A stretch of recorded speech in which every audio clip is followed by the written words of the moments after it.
Hello, everybody. This is Anne from Homeschooling Torah. And you know what, guys? I'm really, really happy with you all. You have made it through an entire year of speech class. This is our last class, and you don't have to do anything today. We're just going to talk together, and I'm going to give you a lot of ideas on how you can apply what you have learned in speech this year to the rest of your life, like different ways you can use these skills. So I'm not going to be talking, except for a little bit at the end, I'm not going to be talking about ways to give a speech. I'm going to be talking about ways to use those speech skills in a lot of different areas, from your career to in your home life to helping yourself learn and acquire knowledge and organize things. And there's so many skills we've learned this year. So first of all, before we get started, let's do a little bit of a review, okay? I want you to try to answer along with me, see if you know the answer.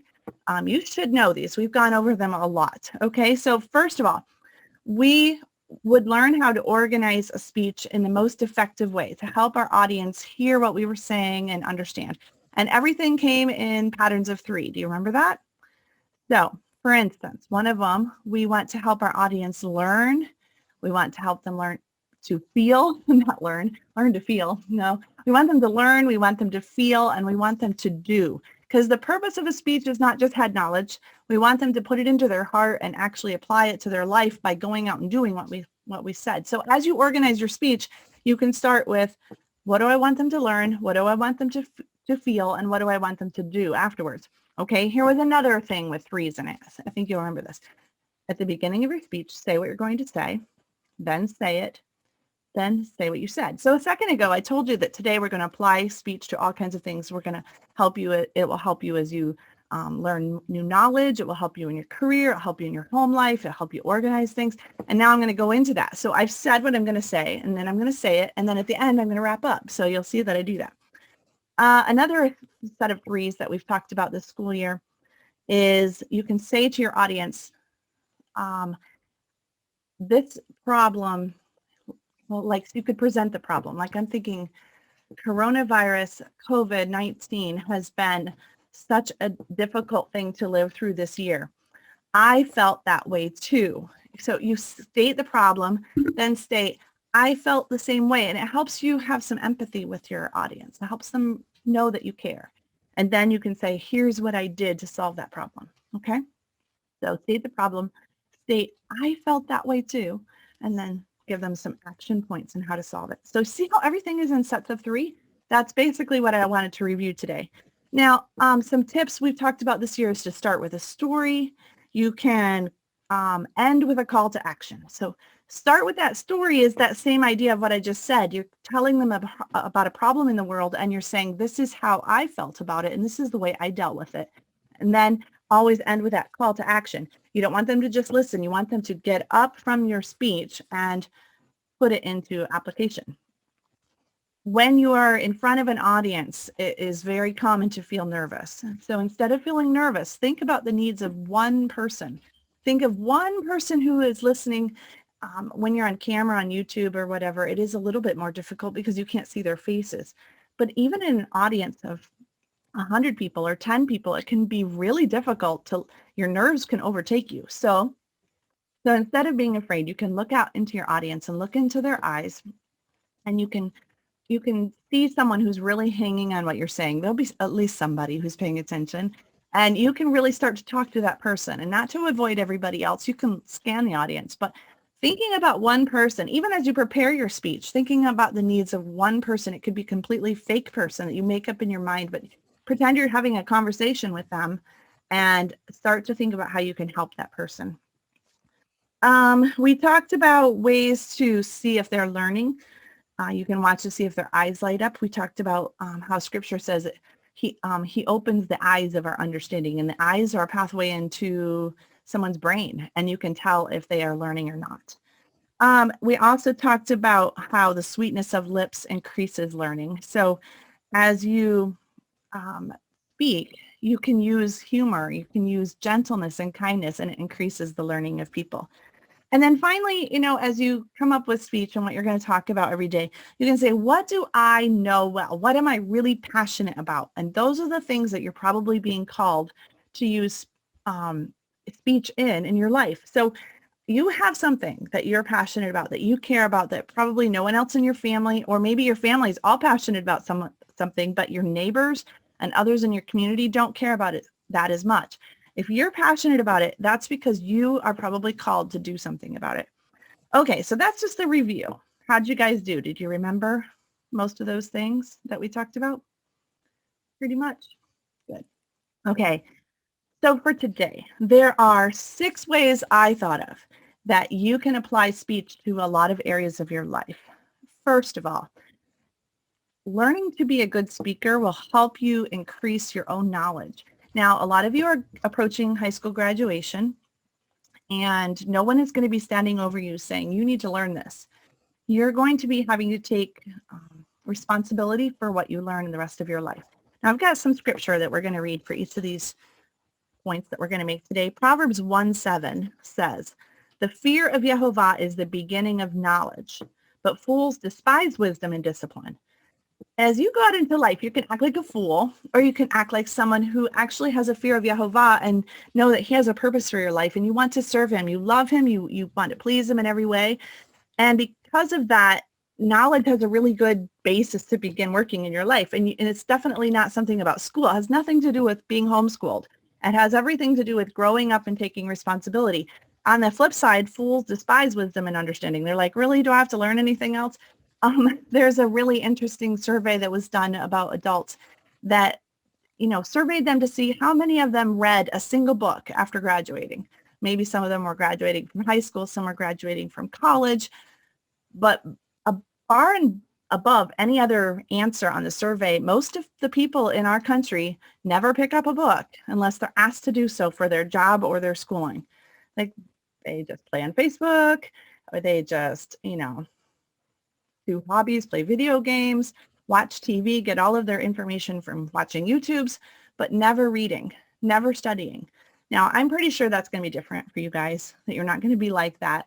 Don't be a fool and despise wisdom and understanding. Have a fear of Yehovah. Know that he made you for a purpose, and continue to study. Now, the things that you've practiced in speech class, you practiced reading a book and taking notes and putting it into an outline, making note cards, figuring out how you were going to present something. And I bet all of the subjects you did a speech on this year, you know a lot more about the subjects now. I can just think of some of the specific ones. And like the rest of your life, you're like, oh, I know something about mayonnaise because we did a speech on mayonnaise, or, whatever. White chocolate. Yesterday, I ate a little Hershey's Hug with white chocolate and regular milk chocolate. And the entire time I was thinking about the speech that one of you guys did. So definitely learning and hearing a speech will help you increase your own knowledge. So that is a huge benefit for speech class, in that it taught you a little bit more about how to gather knowledge and not just be really passive about it, but thinking about the whole time as you're studying something about how you're going to present it to someone else. We're going to come back to that. Number 2, speech skills help you learn to outline. And as you learn to outline, it helps you organize things.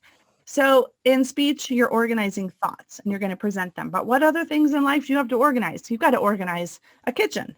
You have to organize your house, or clutter just completely overwhelms you. You have to learn how to organize your time. You have to learn how to organize your clothes and your closet.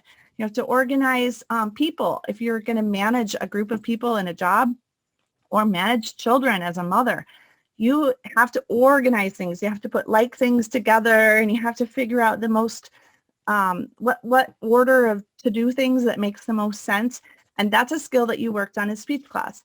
So as you go into your house and you start to organize your house, you might say, this over here is going to be a pile of things I'm going to give away to maybe a thrift shop. And over here is a pile of things that definitely need to go into the garbage. They're broken and I don't want them anymore. And then over here is a pile of things I have to put in a spot in the house. And then in that third section, you can have subcategories. I'm going to have to take this one up to the bedroom. This one's going to have to go to the kitchen. This one needs to go to the garage.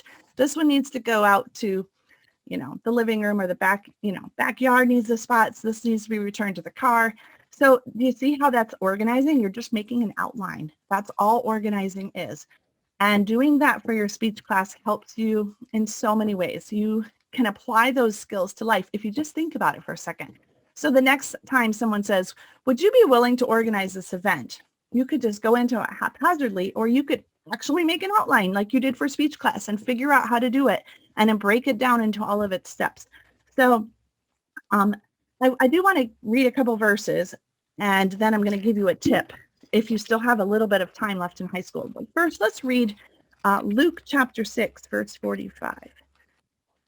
So Luke 6:45 says, let me put my glasses on. It says, a good man brings good things out of the good stored up in his heart, and the evil man brings up evil things out of the evil stored in his heart, and for out of the overflow of his heart, his mouth speaks.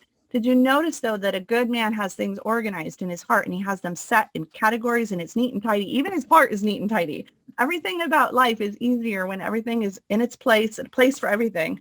So I hope that will, be a goal for your life. Is it's not just for an assignment in school, but that everything about life is neat and tidy and it's set in its proper place. I'm going to read Proverbs 21, verse 5. It says, the plans of the diligent lead to profit, as surely as haste leads to poverty. So even as you plan your budget, as you plan the career that you want to pursue, or how you want to help a future husband in his career, planning leads to profit and being diligent about it. We talked about a couple of your speeches that you had to plan them out over weeks. And as you plan out your note cards. And did you notice that you do better on a speech when you're diligent about it, rather than when you just at the last second, haste leads to poverty, it leads to bad grades. It also leads to not doing a very good job. So these organizational skills are very valuable for everything that you do in life. I wanted to say, if you still have some time left in high school, or maybe if you're choosing courses for college, try to get in there a communications class and maybe a grammar class, something where you have to outline and you have to diagram sentences, you have to understand sentence patterns and subjects and verbs and direct objects and all of that. That is organizational skill at its basic. And it's true in speech that you have to organize things by the verbs that you might set up an outline with all these verbs. Like for instance, today I said, you're going to increase knowledge, you're going to organize your thoughts. Those are both verbs with a direct object after. So I increased knowledge. That was my verb with a direct object. I organized my thoughts. Same thing, verb and a direct object. And I did that intentionally. And it helps you organize that that you have covered everything and that you're going to be communicating clearly. And maybe I'm just a little bit obsessive compulsive about this, but I do think it really helps people understand. So now we'll see if I actually continued that through the whole speech. You can check me because I actually think I didn't. So, all right. Point number 3, it will help you sell ideas. Okay, there I went. Sell what? Direct object, sell ideas. Okay, you are going to be a salesperson in your life. You may not have that as a career, but you are going to sell things all the time. You're going to sell yourself if you try to interview for a job. You are going to sell yourself if you try to apply for scholarships for college. You're going to sell yourself if you are an entrepreneur, which I actually hope you go that direction, and you start to make your own family business. You're going to have to sell yourself if you have a farmer's market and you have to make a display and present your goods to the community. You're going to have to sell yourself if you get on a volunteer committee and maybe you're raising money for a grant so that you could send money to an orphanage. You have to sell your skills. If you want to make a request of somebody, maybe it's from anything from making a return at a large store and you have to maybe you don't think that you qualify for that return, but you want to try anyway. You're making an appeal. That's selling something. So selling something is a skill that is built on speech. And if obviously I don't think we covered everything in our speech class, and that's something that you should work on. Maybe try to put on a list of, I want to read this book someday. You should have a list like that. But you should maybe try to have a book on there that helps you learn how to sell something. And there are some really amazing ones. I won't go into all of that, but learning to sell is a skill that basically helps you put yourself in someone else's shoes so that you can relate to them. And that's what we did when we were speaking, right? You're constantly thinking about your audience and how they feel. So that's a fantastic skill that you're going to need everywhere. Let's look at some verses to back this up. Proverbs 25, verse 15. So Proverbs 25:15, it says, through patience, a ruler can be persuaded, and a gentle tongue can break a bone. So that persistent persuasion with a gentle tongue, I think the idea of that gentle tongue is a tongue that is skillful and doesn't quit, keeps at it, keeps trying to sell, keeps trying to persuade. There's a parable in the apostolic scriptures where Yeshua talks about a widow woman who goes to a judge and she just keeps still going back and selling herself until finally the judge is like, fine, you can have what you want. That's sales ability at its finest, and you should work on that in your life, even if you never work in a retail situation where you have to sell something. Acts 13:43, several times in the book of Acts, we basically see the apostles, I hate to say it, but if you can kind of bear with me in what I'm saying, they were selling the good news. They were having to persuade. And you can do a search in the Bible of the word persuade, and you'll see a lot of these, but here are two of them. Acts 13, verse 43. And it says, when the congregation was dismissed, many of the Jews and devout converts to Judaism followed Paul and Barnabas, who talked to them and urged them, persuaded them, it says in the New King James, persuaded them to continue in the grace of God. So week after week, these people on Sabbath met together, and Paul and Barnabas skillfully talked to them and persuaded them. That, if you've ever tried to persuade someone to follow Torah and to start keeping Sabbath and to follow Yeshua as their master, you know that is not an easy thing. Paul and Barnabas were excellent at this. Acts 18 is another one. Acts 18, verse 4, it says, and this was talking to Paul, it says, every Sabbath he reasoned in the synagogue, trying to persuade Jews and Greeks. So people from diverse backgrounds, he was able to persuade both of them. Now, not everybody. He didn't persuade everybody, but he was skillful. He knew he had good knowledge of the Torah. He had organized how the prophets and the Torah spoke about Yeshua, and he knew in his mind which verses to use. And then he was skillful and going in there and building relationships. So seriously, you are going to need to make requests of others. Even if you have to call a dentist and make a dentist appointment, you're going to have to use persuasive skills. What about if you can't pay the bill up front and you need to have, a 3-month payment plan? How are you going to persuade them? I would advise you guys, in a society where we use our cell phones for so much and we text each other, we message each other, I would advise you to learn how to have person-to-person skills. So some of the skills that you learned in speech class, look somebody in the eye, be confident, stand up big and tall, and act like you know what you're doing, even if you don't. It looks more persuasive.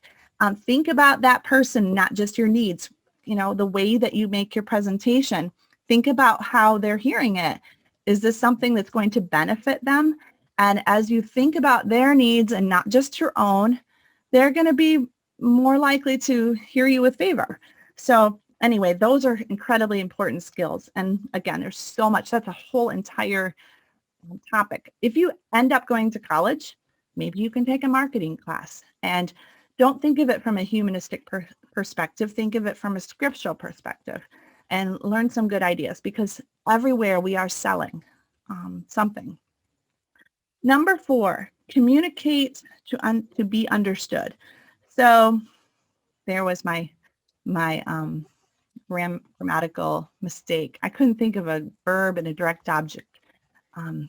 Communicate.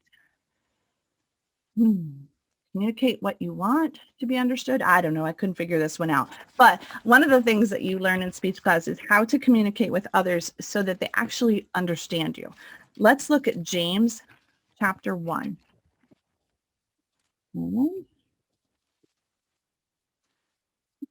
James 1:19. It says, my dear brothers, take note of this. Everyone should be quick to listen, slow to speak, and slow to become angry.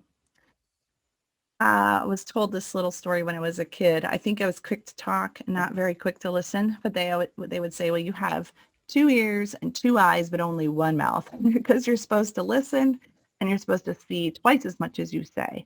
That is very difficult to do, obviously. I think everyone has trouble with that. Being quick to listen and slow to speak and slow to become angry, I think, is seeing the needs of someone else. So you have to communicate with people.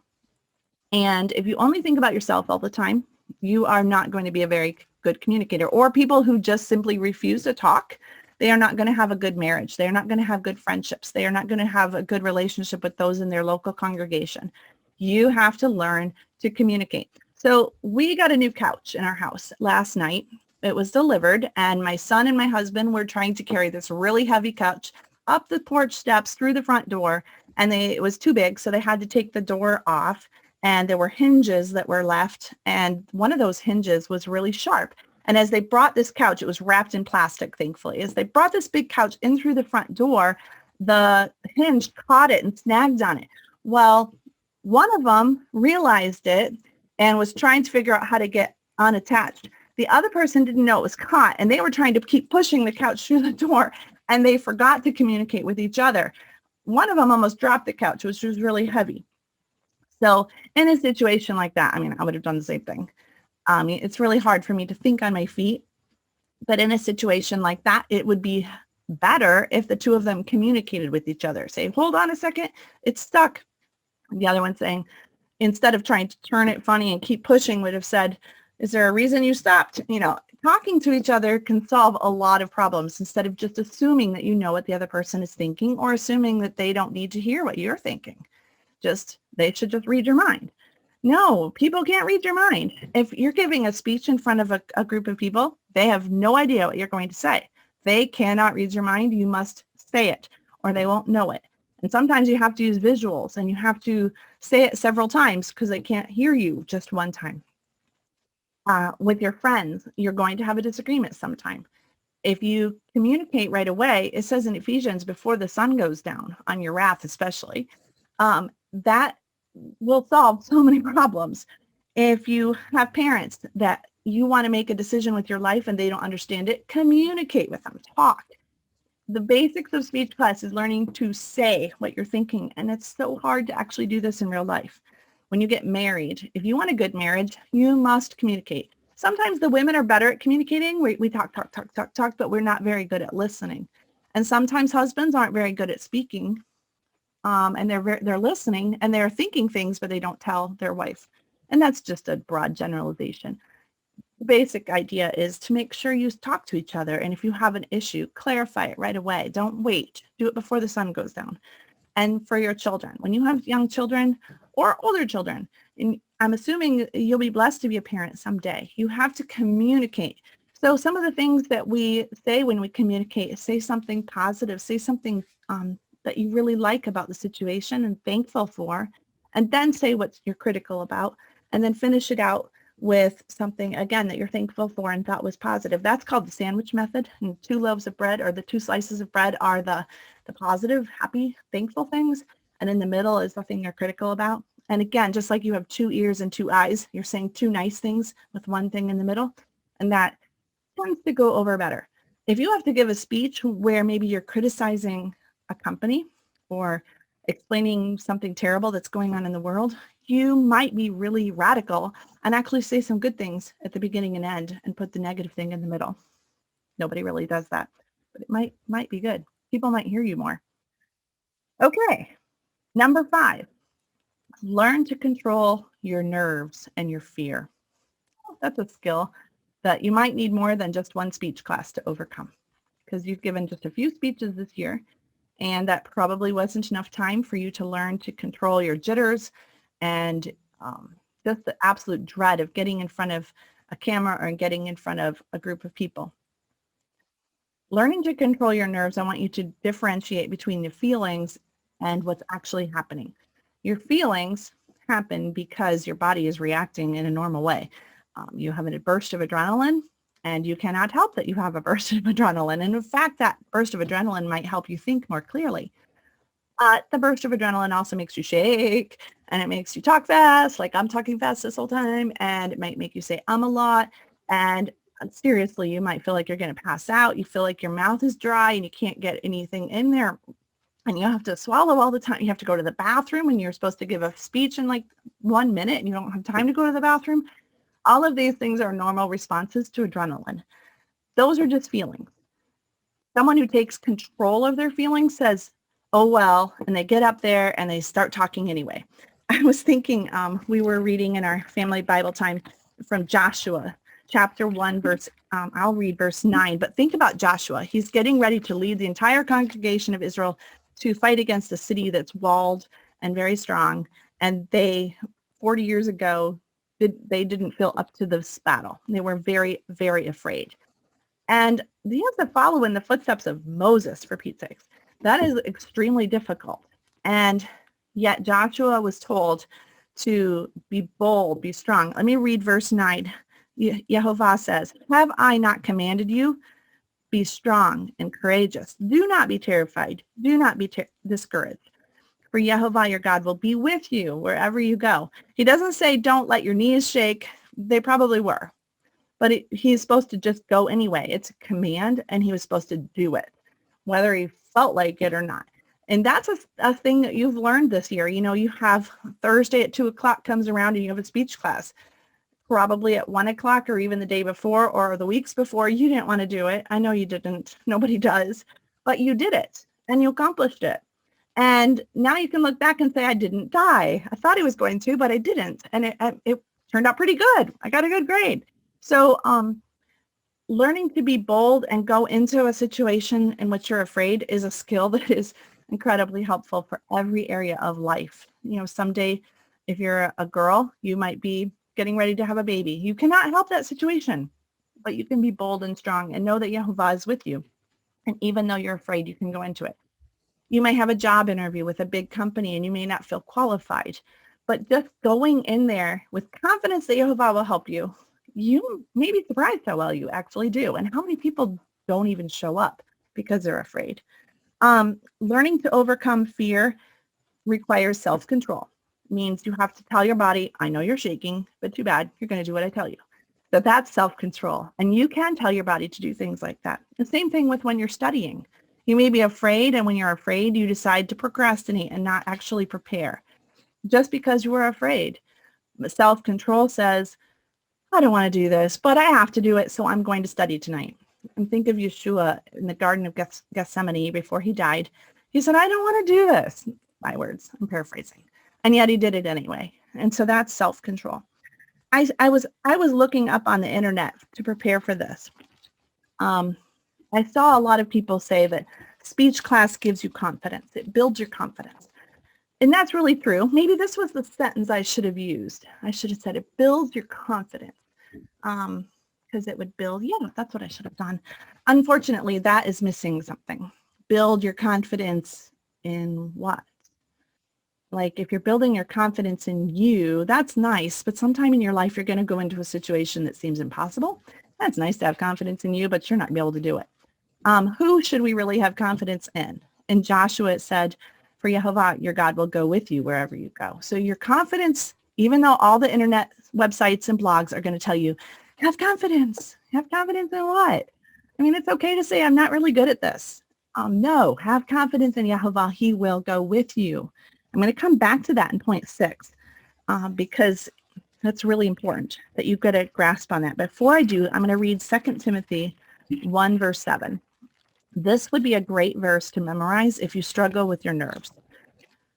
First of all, I must find 2 Timothy. Ever do that when you're reading? 2 Timothy 1:7 says,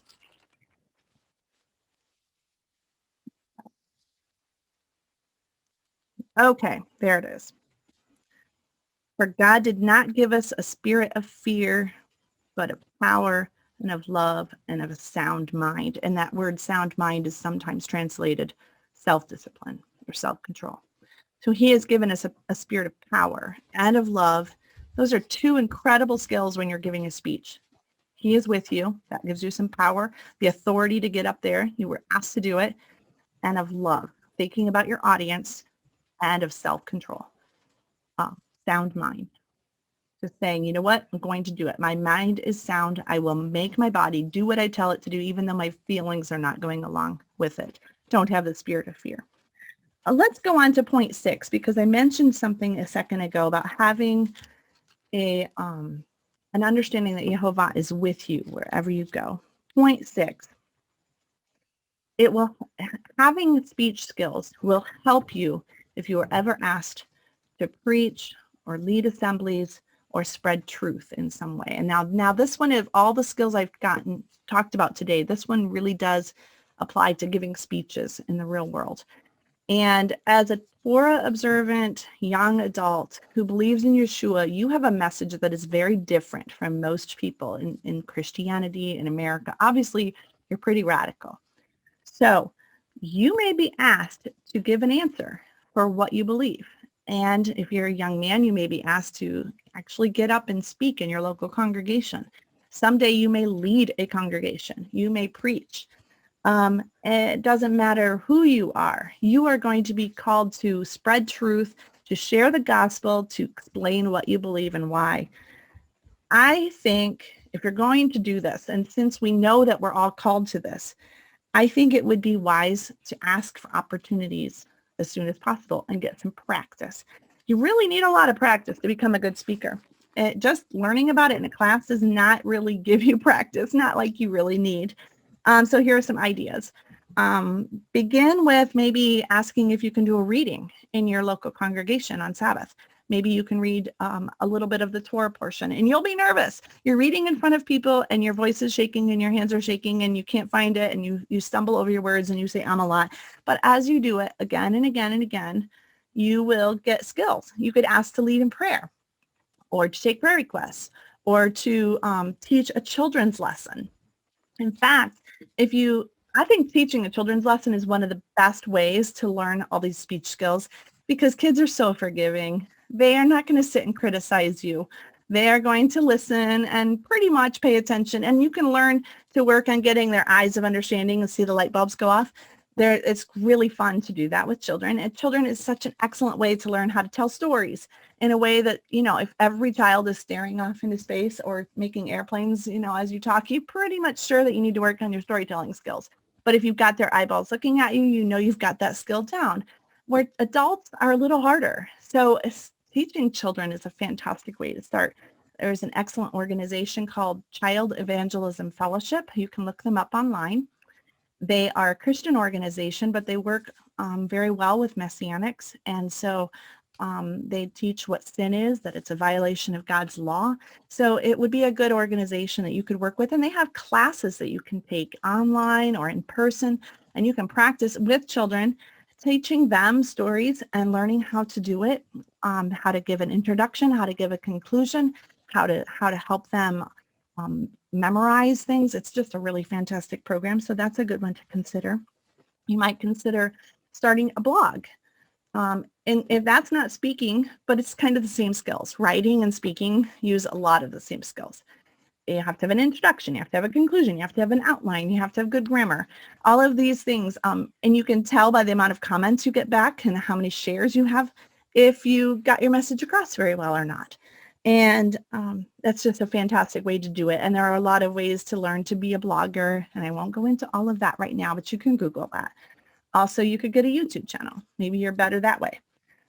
Consider getting your own .com. You take your name and see if it's available. And then buy it. It's a good thing, and you can grow your skills over your life. And when you have something to say, you'll have a place to say it. Some other tips. So those were my main points, but let me just give you some tips to kind of end today. Number one, when other people are speaking, watch for what they did well and see if you can emulate it. Now, I'm going to give you a little caution right here. Don't watch for all the bad things that they do. They may be learning just like you are. And as Yeshua warns us, judge not that you be not judged. For the same measure that you judge others, they are going to judge you. So if you only sit in the audience and watch them and go, well, I learned in speech class that you're not supposed to do that, I'm pretty sure you're going to be up front sometime and someone's going to do that to you. It's not the situation you want to be in. Look for the good things and try to copy it. So were they really good at eye contact? Oh, maybe they were fantastic at telling the story. Oh, I'm not saying never pay attention for the content and what they're telling you, but sometimes it's okay to watch something and just analyze their method of delivery and see if you can copy some of those things. That's kind of the basis of mentoring and having someone mentor you, only they might not know you're doing it. Number two, practice. Be aware of your speech in everyday situations. Start organizing your thoughts into little 3-point outlines all the time in all different sorts of situations. Your mom asks you, do the dishes, and maybe you could come up with a 3-point outline on why you would rather wait until after supper to do, or a little later in the day to do the dishes and not right now. I'm just teasing, but you can come up with a lot of these situations. Talk to people on the phone, in real life, rather than texting. That will help you. That's one way to practice. 3, this one is a really big one. Read a lot. Don't be like those adults who never read a book again the rest of your life. Make a goal for yourself with how many books you're going to read in a year and maybe some different topics. I have a list on my phone that I keep in a notes app that of books that I would like to read. If someone says that was a really good book, I usually write it down. I have way more books on here than I can ever get read, but I will never be out of ideas. So there's always something to read. If I'm walking through a shop and there's a book for sale and I don't have the money for it that day, I'll snap a picture of it and add it to my list. Or if I see a YouTube of an author and I really enjoyed the YouTube and they are selling a book, I will put it to my list and save up my money and eventually get it. I think the ultimate, a lot of entrepreneurs make a goal of trying to read an entire book every week. That's a huge goal, and you might not have the time for that, but you might make a goal of reading one book every month. And then make sure, of course, that you set time for that. Now, don't just read, take notes. So either write in the book, or if you're reading an ebook, you might, highlight, make notes to yourself in there, find the outline. Can you outline as you go through the chapter? Not saying take all the fun out of reading, but I actually think it will help you as you read, enjoy the book more because you're like, oh, that's so cool. I love how the author put that together. Maybe I'm the only weird person who does that. But I do think that taking notes, having a journal where you keep all your notes like this. I have a 400-page nice leather-bound journal. I got it just Walmart. It was not terribly expensive, maybe $10. And I love writing notes in that. And all the notes from all the different things I'm studying go in that one spot. And it's just really fun to look back over. And then thirdly, teach what you've learned to someone else. Even if it's in the car, riding to the store, tell somebody in your family what you learned. And by hearing or reading it, plus writing it, plus teaching someone else, you will have found that you learned it so well. So, I think there's an old saying that we only retain a small portion of what we hear or read. We retain even more if we write it down, and we retain it almost completely if we then turn around and teach it to someone else. So make a point of doing that in your life. Don't just be passive about this. I wanted to close with asking you, do you think that being a good public speaker is a talent or a skill? And I've heard a lot of opinions on this. I'm going to read you a verse, actually read you 2 verses and see what you think. So the first one is Ephesians 4, verse 11. It says, basically, that Yeshua gave some to be apostles, some to be prophets, some to be evangelists, and some to be pastors and teachers. See that word teacher? That's someone who gives a speech. To prepare God's work or God's people for works of service so that the body of Messiah may be built up, and so on. So in there, it sounds like he gives that as a gift to some people, doesn't it? Like, well, you were born with that. That's a gift you have. That's why you're good at it. I wasn't born with it, so I'm terrible at it. Or could it be that he gave the responsibility to some people and they had to work on it? Well, let me show you another verse. Let's go back to Exodus. In Exodus, we learn that they built the tabernacle. The tabernacle was definitely a gift to the children of Israel because his presence came and it dwelt there. And they were going to be able to come into his presence and get a little bit closer to Yehovah, even though, how could the creator of heaven and earth live in a little tabernacle? That's a gift, right? But did it just pop up one day? Like just, there was a tabernacle in the wilderness. Let's look at it. Exodus 31, verses 1 through 3. It says, Yehovah said to Moses, see, I have chosen Bezalel, the son of Uri, the son of Hur, of the tribe of Judah, and I have filled him with the spirit or breath of God, with skill, ability, and knowledge in all kinds of crafts. Did Bezalel just wake up one day and have the ability to create all of the beautiful things that were in the tabernacle? I don't think so. I think he had been working on those skills all of his life. If it goes on, you see that he made artistic designs for work in gold, silver, and bronze. He cut and set stones. He worked in wood. He engaged in all kinds of craftsmanship. And he wasn't the only one. It lists more people. Those skills sound like they took a long time to develop. And just like speech, yes, he may gift you. And as you go into a certain situation that you were not expecting, and he brings someone to you and he wants you to share the gospel with them, yes, he might give you a gifting right at that moment, a little bit of supernatural ability, because it does say he'll always be with you. But I think generally speaking, when it says he gives you a gift or asks you to do this job, such as teaching, he means for you to work on it and to improve it. And yes, he'll give you his spirit to go with you, to breathe into you the skills and ability and knowledge, as you have the fear of Yehovah, and it's the beginning of knowledge, right? But I think generally speaking, someone with wisdom and knowledge and understanding means that they work at it and they improve their skills, and they might read a book on how to give a good speech or how to teach or how to attract someone's attention and how to help them understand situations. Someday, if you homeschool your own children, you might have to learn a little bit more about algebra. You might have to learn a little bit about phonics and how to teach a child with special needs or this or that. You have to work at it. Yes, it's a gift. It's a gift to be able to do it in the first place. But if you want to become good at something, you have to practice. So I hope in your life that you will not stop learning, that you will increase the knowledge that you have learned this year. I hope that you will become more organized in every area of your life, because wow, that's an amazing skill. I hope that you will learn to sell and persuade people and all manner of good things and help them benefit their lives.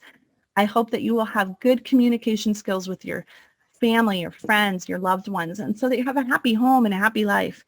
I hope that you'll learn to have self-control over your nerves and over fear, and that you'll just go on and do hard things even if you don't like them.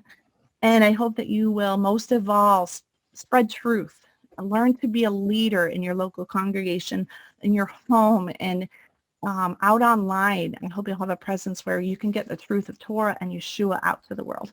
So I appreciate you guys for sticking with us this year. I have loved every second of it. Loved watching your speeches. I could watch them all day. I could keep doing that. Keep your notes and put them in a safe spot. And someday, like 10 years from now, you'll look back at them and go, oh, I remember that. Oh, that's cool. That's kind of fun to do.